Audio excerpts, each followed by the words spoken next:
Hello children, today we shall start our chapter 13 India's neighbors। Bharat के पड़ोसी यानी भारत के पड़ोसी देश। भारत के कौन कौन से पड़ोसी देश हैं उनके बारे में हम यहाँ पर जानेंगे। Look at the map of India. Bharat का मानचित्र देखें। You will notice that Pakistan, ये रहा पाकिस्तान। अब बांग्लादेश, भूटान, ये भूटान,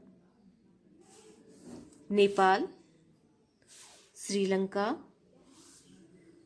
चाइना एंड म्यांमार, ये रहा Myanmar, are our immediate neighbours.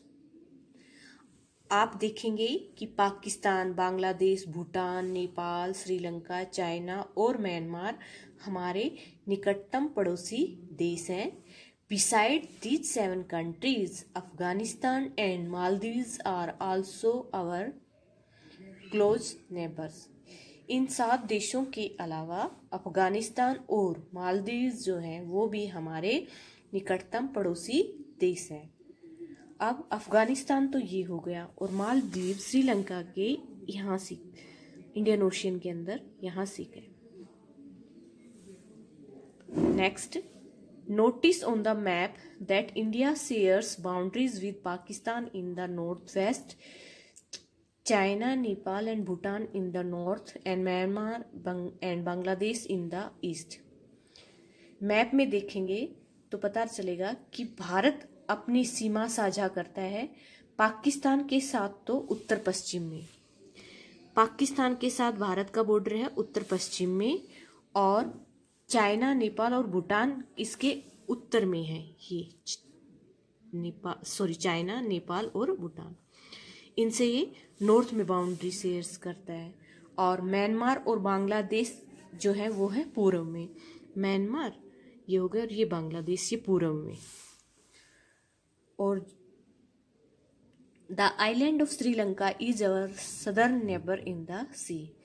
और श्रीलंका जो द्वीप है वो हमारा दक्षिणतम पड़ोसी देश है समुद्र में। ये रहा Sri Lanka. India believes in peace. Bharat शांति में विश्वास करता है। India has always followed a path of peace. Bharat ने हमेशा से ही शांति का मार्ग अपनाया है। History proves that India has never attacked any country for gaining territory. इतिहास ये साबित करता है कि भारत ने कभी भी किसी देश के ऊपर आक्रमण नहीं किया क्षेत्र को पाने के लिए, उसकी संपत्ति को हथियाने के लिए, उसके क्षेत्र को हथियाने के लिए। We maintain friendly relations with our neighbouring as well as far away countries. हम दोस्ताना रिश्ता रखते हैं अपने पड़ोसी देशों के साथ, साथ साथ जो देश हमसे बहुत दूर हैं उनसे भी, यानी हम सभी के साथ दोस्ताना व्यवहार करते हैं। We believe in solving mutual differences through peaceful means. हम जो भी पारस्परिक जो मतभेद होते हैं, झगड़े लड़ाइयाँ जो भी होते हैं, उनको हम शांतिपूर्ण तरीके से सुलझाते हैं। This policy has helped us to share cultural and trade relation with our neighbours since ancient time. ये जो नीति है हमारी कि हम अपने जो भी डिफरेंसेस हैं उनको बहुत ही शांतिपूर्ण तरीके से निभाते हैं, यही वो नीति है जिसने बहुत ज़्यादा मदद की कि हम उसी की वजह से हमारे सांस्कृतिक और व्यापारिक जो रिश्ते हैं वो पड़ोसी देशों के साथ बहुत प्राचीन समय से चले आ रहे हैं। ये इसी नीति की वजह से है। Do you know south Asian association for regional cooperation SAARC is an economic and political organization of 8 neighboring countries located in South Asia। SAARC एक आर्थिक और राजनीतिक संस्था है जिसमें 8 पड़ोसी देश शामिल हैं जो कि साउथ एशिया में स्थित है। They are Afghanistan, Bangladesh, Bhutan, India, Maldives, Nepal, Pakistan and Sri Lanka. ये 8 देश हैं, अफगानिस्तान, बांग्लादेश, भूटान, इंडिया, मालदीव, नेपाल, पाकिस्तान और श्रीलंका। इन 8 देशों के ही समूह को, संघ को SAARC कहा जाता है। Let us take a look at some common features of language, food and culture that we share with our neighbors.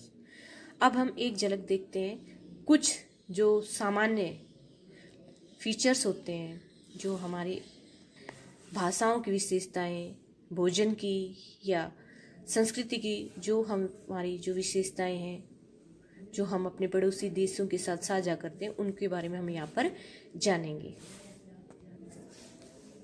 Pakistan came into existence only in 1947। Pakistan अस्तित्व में केवल 1947 में ही आया। Till then Pakistan was a part of India. इससे पहले तब तक तो जो पाकिस्तान था वो भारत का ही हिस्सा था। We share a common history and culture. इसी की वजह से हम एक सामान्य इतिहास और संस्कृति शेयर करते हैं, साझा करते हैं, यानी हमारा इतिहास और संस्कृति एक जैसा है। Hence there are many similarities in language, food and dress between India and Pakistan. इसी की वजह से, इसीलिए बहुत सी समानताएं हैं हमारे भोजन में, भाषा में, और जो कपड़े हम पहनते हैं भारत और पाकिस्तान के लोग, उनके बीच में। The commonly spoken languages in India and Pakistan are Hindi and Urdu. जो सामान्यतः भाषाएं भारत और पाकिस्तान में बोली जाती हैं वो हिंदी और उर्दू ही है। Both Urdu and Hindi evolve from Sanskrit, the mother of all languages. दोनों ही उर्दू और हिंदी भाषा दोनों ही संस्कृत भाषा से ही विकसित हुई हैं, जो कि सभी भाषाओं की जननी है। संस्कृत जो है वो सभी भाषाओं की जननी है, और इसी से ही उर्दू और हिंदी का ही डेवलपमेंट हुआ है।